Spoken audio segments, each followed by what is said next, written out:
یہاں پر آپ کو ایک بڑی خبر سے آگاہ کریں گے۔ مسلم لیگ نون کے رہنما اور ممتاز وکیل عطاءاللہ تارڑ کو گرفتار کر لیا گیا ہے۔ ناظرین آپ کو آگاہ کر رہے ہیں، مسلم لیگ نون کے رہنما اور ممتاز وکیل بیرسٹر عطاءاللہ تارڑ کو گرفتار کر لیا گیا ہے۔ عطاءاللہ تارڑ کو ڈسکا میں مسلم لیگ نون کے امیدوار کی الیکشن کمپین چلاتے ہوئے گرفتار کیا گیا ہے۔ ناظرین آپ کو آگاہ کر رہے ہیں ڈسکا سے، جہاں پر مسلم لیگ نون کے رہنما اور ممتاز وکیل بیرسٹر عطاءاللہ تارڑ کو گرفتار کر لیا گیا ہے۔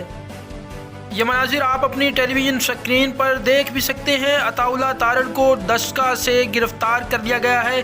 ڈسکا میں وہ مسلم لیگ نون کے امیدواروں کی الیکشن کمپین چلا رہے تھے، انہیں ڈسکا سے گرفتار کیا گیا ہے۔